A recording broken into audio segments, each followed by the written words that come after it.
Tape recorder को 950 रुपया पर बेचने से 5% की हानि होती है। विक्रय मूल्य कितना हो गया? विक्रय मूल्य 950 और इसमें बेचने से हानि कितना हो रहा है? हानि जो हो रहा है ये 5% का हानि हो रहा है।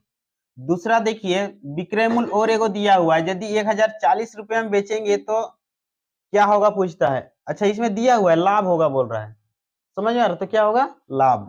तो देखिए, विक्रय मूल्य और एक है, विक्रय मूल्य मान लेते हैं ये 2 लिख दिए, 1040, यही ना है।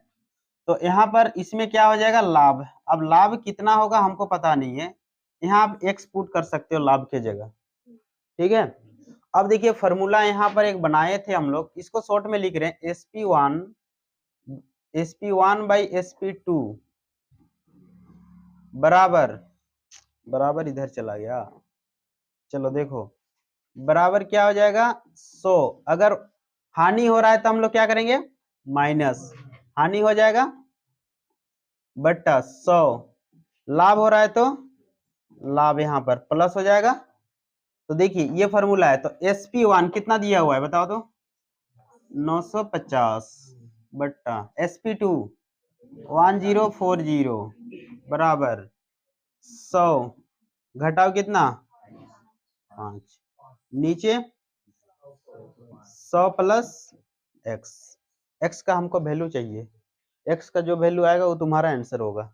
अब देखिए इसको हम लोग कैलकुलेट करते हैं, 0 से 0 काटेगा और तो ये नहीं कटेगा। अब यहाँ पर देखिए 95 बाई 104 इज इक्वल टू, इसमें इसको माइनस करेंगे तो कितना आएगा? 95 आ गया, 100 प्लस एक्स, ऊपर ऊपर कटता है ना, तो ऊपर ऊपर काट दीजिए, 95 कट गया। तो अब हम लिख सकते हैं, ये उधर चला जाएगा ये इधर आएगा, तो हम लिख सकते हैं 100 प्लस एक्स बराबर 104।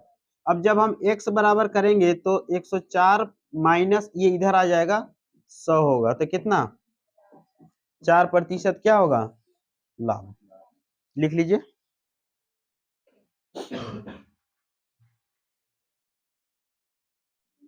6 नंबर का बोर्ड में ध्यान दीजिए, किसी वस्तु को 1056 रुपया में बेचने से 12% की हानि होती है। तो यहाँ पर एगो विक्रय मूल्य है, विक्रय मूल्य कितना है? 1056। अब इतना पर बेचने से हानि कितना हो रहा है? हानि बराबर कितना? 12%। दूसरा, उस वस्तु को कितने रुपए में बेचा जाए जिससे 15% का लाभ हो, तो हमको विक्रय मूल्य निकालना है। तो क्वेश्चन तो बिल्कुल भी सेम है। अब इसमें लाभ होगा, कितना लाभ हो रहा है? हाँ, लाभ कितना? 15%। तो फॉर्मूला आप लोग जान रहे हो, SP1 बाई SP2। तो डायरेक्ट अब हम लिख रहे हैं 1056 SP1 हो गया और SP2 हमको पता नहीं है, तो यहाँ पर हम क्वेश्चन मार्क लगा दिए। इतना में जब हम बेच रहे हैं तो हानि हो रहा है कितना? 12% का, तो 100 माइनस 12।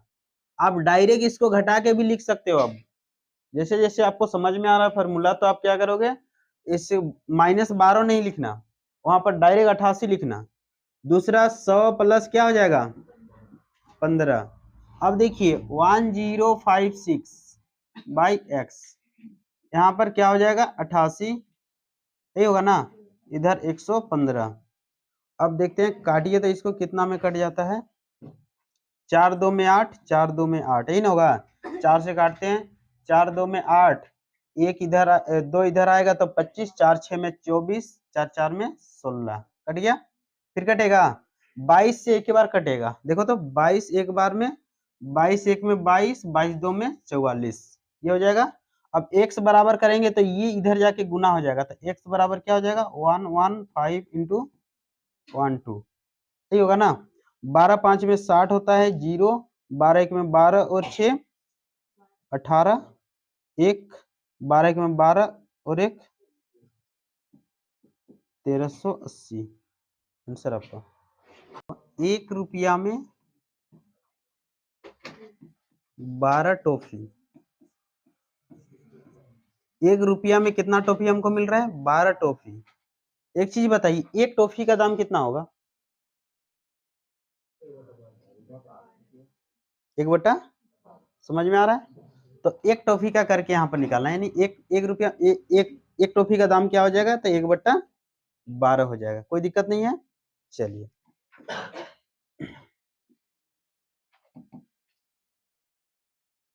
देखो, तो एक टॉफी का दाम यहाँ पर हम कर देंगे, ये विक्रय मूल्य होगा, 1/, क्या हो जाएगा? 12। ये क्या है? विक्रय मूल्य। जब इतना में हम लोग बेच रहे हैं तो क्या हो रहा है? 20% की हानि हो रही है। डायरेक्ट अब हम फॉर्मूला नहीं लिख रहे हैं, ठीक है। दूसरा, 1 रुपया में यहाँ बोला है, देखिए लास्ट में कितनी टॉफियां बेचनी होगी कि इसमें आपका कितना होगा? 20% का लाभ होगा। 1 रुपया में जब हम 12 टॉफी हम बेच रहे हैं तो 20% की हानि हो रही है। 1 रुपया में कितने टॉफी हम बेचेंगे कि उसमें क्या होगा? 20% का लाभ होगा। तो 1 रुपया में हम लोग कितना टॉफी बेचेंगे? x। 1 रुपये में 12 बेच रहे हैं तो इस कंडीशन में 20% का हानि हो रहा है, तो 100 घटाओ 20 करेंगे तो कितना होगा? 80। डायरेक्ट अब इस तरह से लिखना है, पहले जैसा नहीं करना है कि आप 100 घटाओ 80 कर रहे हो तो टाइम उसमें ज्यादा लगेगा, ठीक है, इसीलिए। अब देखिए, हमको 1 रुपया में x टॉफी बेचेंगे तो हमको लाभ होगा कितना? 20 का। तो डायरेक्ट 100 में 20 जोड़िए, कितना हो जाएगा? 120। अब देखिए, ये 4 का बट्टा में कभी भी रहता है ना, तो ये बीच वाला दोनों नीचे आ जाता है और ये नीचे वाला ऊपर से गुना होता है।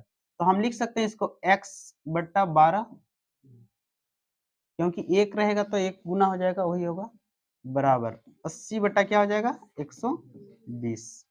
ये 0 से ये 0 कटेगा, 12 से 12 कट जाएगा, तो x का वैल्यू कितना आया? यानी 1 रुपया में हम लोग कितना बेचेंगे? 8 टॉफी। 1 रुपया में 8 टॉफी बेचेंगे तो हो जाएगा आपका कितना? यानी आपका 20% की लाभ होगी।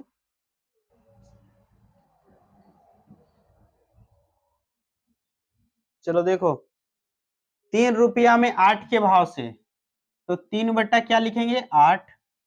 इसमें जब हम लोग बेच रहे हैं तब हमको 25% की हानि हो रही है, कितना? 25। तो यहाँ पर हम डायरेक्ट 75 लिख सकते हैं इधर। 3 रुपया में हम कितना बेचेंगे तो हमको क्या हो जाएगा? लाभ। कितना का लाभ होगा? 20% का। तो 120 हो जाएगा यहाँ पर। समझ में आ रहा है फॉर्मेट? हाँ, इस तरह से तैयार करना है। अब देखिए, इसको हम लोग सबसे पहले सुविधाजनक सेट करते हैं। तो 3 गुना x, कौन सा x हो गया भाई? तो ये 3 और ये x को एक साथ गुना कर दिए, नीचे 8 गुना क्या हो जाएगा? 3, बराबर इधर 75/120, यही ना होगा? 3 से 3 कटेगा, कट गया। 8 को इधर से काटते हैं, 15 8 में 120 होता है, पता है आप लोगों को? हाँ, तो 8 ये 15 में कट जाएगा, 15, और ये 15 5 में 75। x बराबर क्या होगा? यानी 3 रुपया में हमको 5 नींबू में। जब 12 वस्तु का क्रय मूल्य 16 वस्तु के विक्रय मूल्य के बराबर है, दोनों एक दूसरे में बराबर है, ये क्वेश्चन बोल रहा है। जैसे देखिए, कभी भी क्वेश्चन बनाओगे ना तो उसका देखना कि वो क्या बोल रहा है और उसी तरह से आपको मैथमेटिकल में सेट करना है सबसे पहले। समझ में आ रहा है? तो प्रतिशत हानि क्या है? तो देखिए, क्वेश्चन जैसा बोल रहा है उस तरह से आपका गणितीय भाषा में हम उसको सेट कर रहे हैं यहाँ पर। 12 वस्तु का क्रय मूल्य, तो इसको आप ऐसे लिख सकते हो, 12 वस्तु का क्या? क्रय मूल्य। क्रय मूल्य शॉर्ट में लिख दिए 12 वस्तु का। चलिए इसे लिखो, रुको,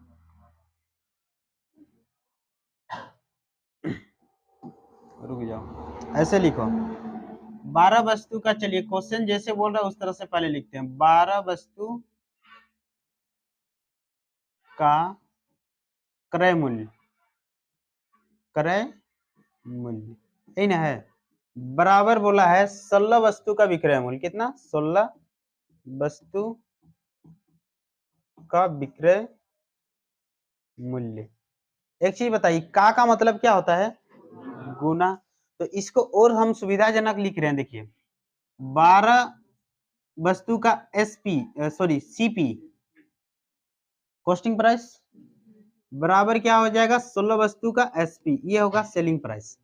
इस तरह का कभी भी फॉर्मेट में रहेगा ना तो सीपी इधर जो लिखा हुआ है इसका वैल्यू इधर वाला होता है, ठीक है, जस्ट एक दूसरे के ऑपोजिट वाला लेंगे। और एसपी जो होता है ये ई वाला हो जाएगा। तो यहाँ पर देखिए सीपी कॉस्टिंग प्राइस जो होगा 16 और सेलिंग प्राइस क्या हो जाएगा 12। तो ये आपका कॉस्टिंग प्राइस मतलब क्रय मूल्य, क्रय मूल्य कितना है 16, विक्रय मूल्य कितना है 12, लाभ हो रहा है या हानि, हानि, ठीक है। तो हानि कितना हो रहा है देखो तो 4 का, ये क्या हो रहा है हानि। अब यहां पर आपको निकालना क्या हानि प्रतिशत, हानि प्रतिशत, हानि प्रतिशत का फॉर्मूला होता है हानि गुना 100 बट्टा क्रय मूल्य, ये फॉर्मूला आप लोग लिख लीजिएगा, ठीक है। अब यहाँ पर देखिए इसको पुट करते हैं, 4 हानि है गुना 100 होगा, नीचे कितना होगा 16, 16 आ गया, 4 4 में 4 25 में 25% क्या होगा हानि, लिख लो।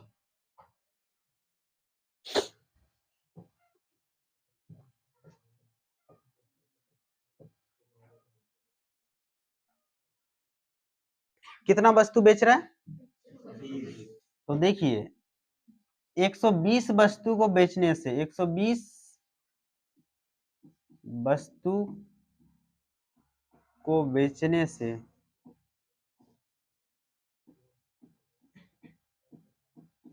कितना के बराबर लाभ हो रहा है, तो लाभ जो हो रहा है कितना 30 वस्तु के बराबर, ठीक है।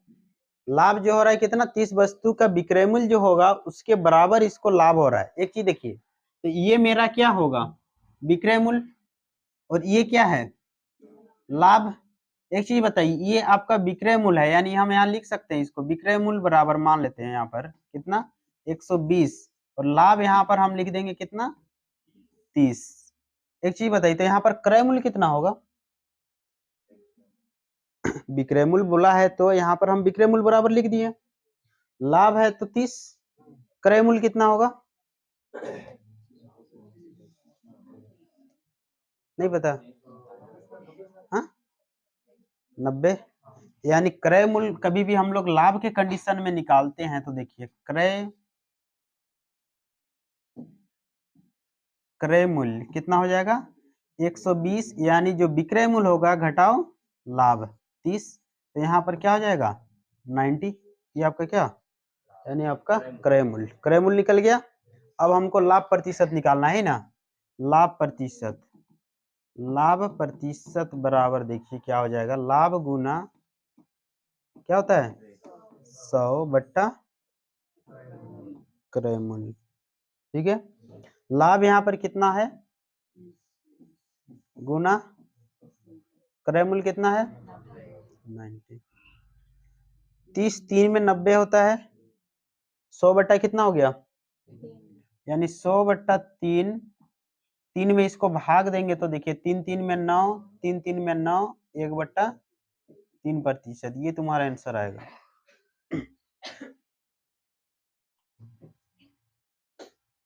यहाँ के बाद उधर लिख लेना।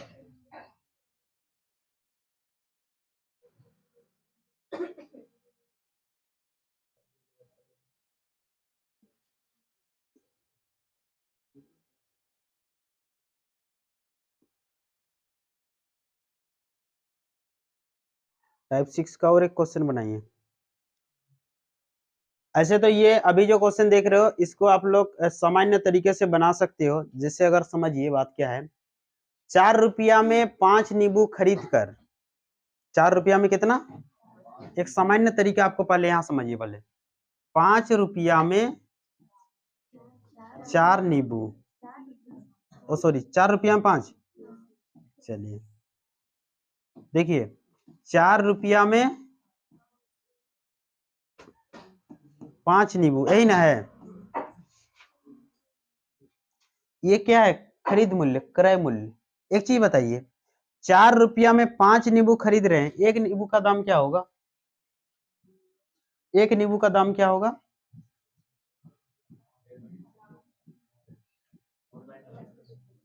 कितना होगा लड़की बता दो, 4/5, यानी एक नींबू का दाम क्या हो जाएगा 4/5। सही है, तो ये क्या हो गया क्रय मूल्य, क्या हो गया क्रय मूल्य। दूसरा, और क्या बोल रहा है, 5 रुपया में 4 नींबू वो बेच रहा है, 5 रुपया में 4 नींबू ये क्या कर रहा है, ये बेच रहा है। तो एक नींबू का विक्रय मूल्य कितना होगा, कितना हो जाएगा 5/4, यानी जो रुपया है उसको ऊपर में लिखते हैं और जो जो भी क्वांटिटी है उसको नीचे, तो 5/4 ये क्या हो जाएगा विक्रय मूल्य। तो एक चीज बताइए, क्रय मूल्य बड़ा है कि विक्रय मूल्य बड़ा है, कैसे पता चलेगा। अरे ऊपर का संख्या छोटा है इसका मतलब ये छोटा होगा, यहाँ ऊपर का संख्या बड़ा है इसका मतलब ये विक्रय मूल्य बड़ा होगा, तो लाभ होगा ना।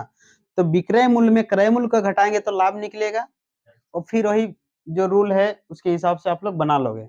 लेकिन ऐसा हम लोग नहीं बनाएंगे, दूसरा तरीका आप लोग को यूज करवा रहे हैं। देखिए 4 रुपया में 5 नींबू, कितना 4 रुपया में 5 नींबू है ना है।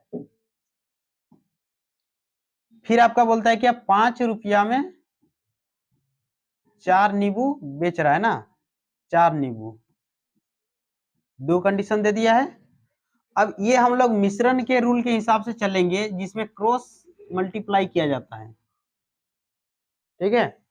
इधर वाला हमेशा क्या होगा आपका विक्रय मूल्य और इधर वाला क्या हो जाएगा क्रय मूल्य।